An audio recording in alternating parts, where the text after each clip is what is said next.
May kanya-kanyang panawagan po yung bawat isa, kanya-kanyang giftings. Gamitin po natin ito in serving our Lord Jesus Christ. Kaya nga po makikita niyo sa mission, may kanya-kanyang, may medical, may dental, merong sa evangelism. So, lahat po yan mahalaga. It's not the importance of the part, but it is the function of the part. Hindi po siya, hindi, wala ako.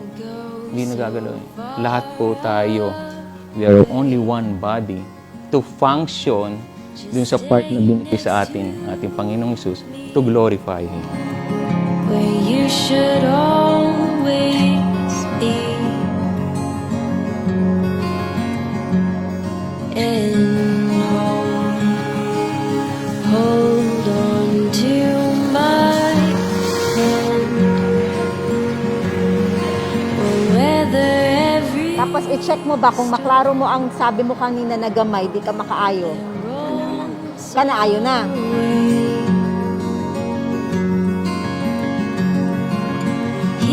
Nagaingon siya dito, pero katong mutuo o mudawat kaniya, maulang ang makadawat sa kinabuhing walay katapusan. Di ba, Nay? Reminders lang na sa ato, bisa nangalagad na ta sa Ginoo, pero kinahanglan yun, hinumduman nato nga si Jesus Christ, na siya'y regalo nga ihatag sa ato. and today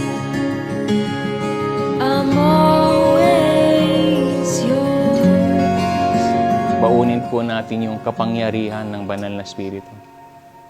Kasi mapapagod tayo, pero physical, pahinga lang, konting pahinga. Pero nandun yung kapangyarihan ng banal na Espiritu po sa atin. At nawa, hindi lang po dito matapos hanggang sa every day of our lives, the power of the Holy Spirit, we will witness Jesus Christ until He comes, hanggang sa pagbabalik niya.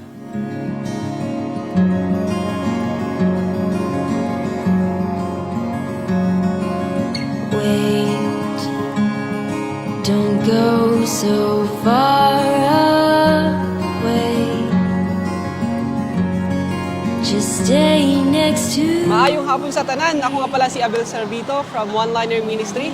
And we are here on our third day of our mission na ramdaman ninyo ang pagigugma sa Ginoo.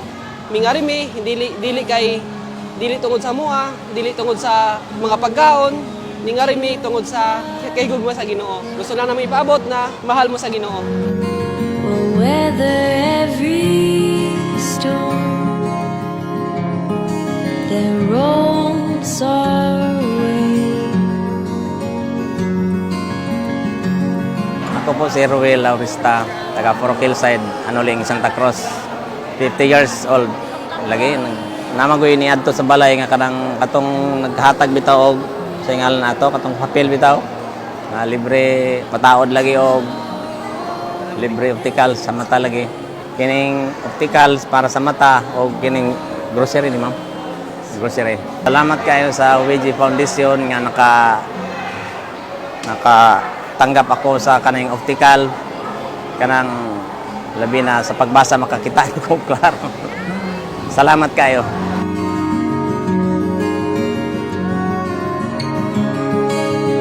Si Josali Kalunsag.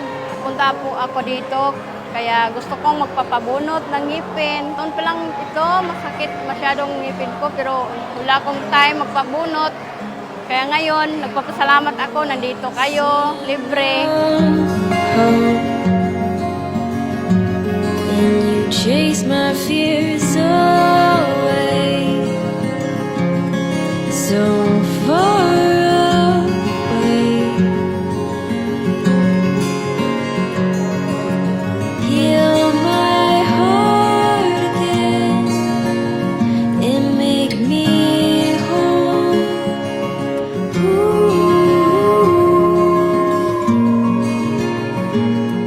Let Makikita po sa buhay natin that Jesus Christ will be exalted in our lives. Kailangan makita ang maitaas talaga. Wala nang iba. Si Jesus Christ. We humble ourselves, the more He will increase, the more we will decrease. broken wings.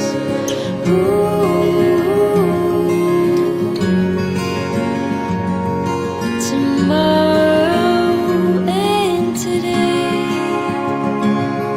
I'm always yours. Barangay Santa Cruz, Mission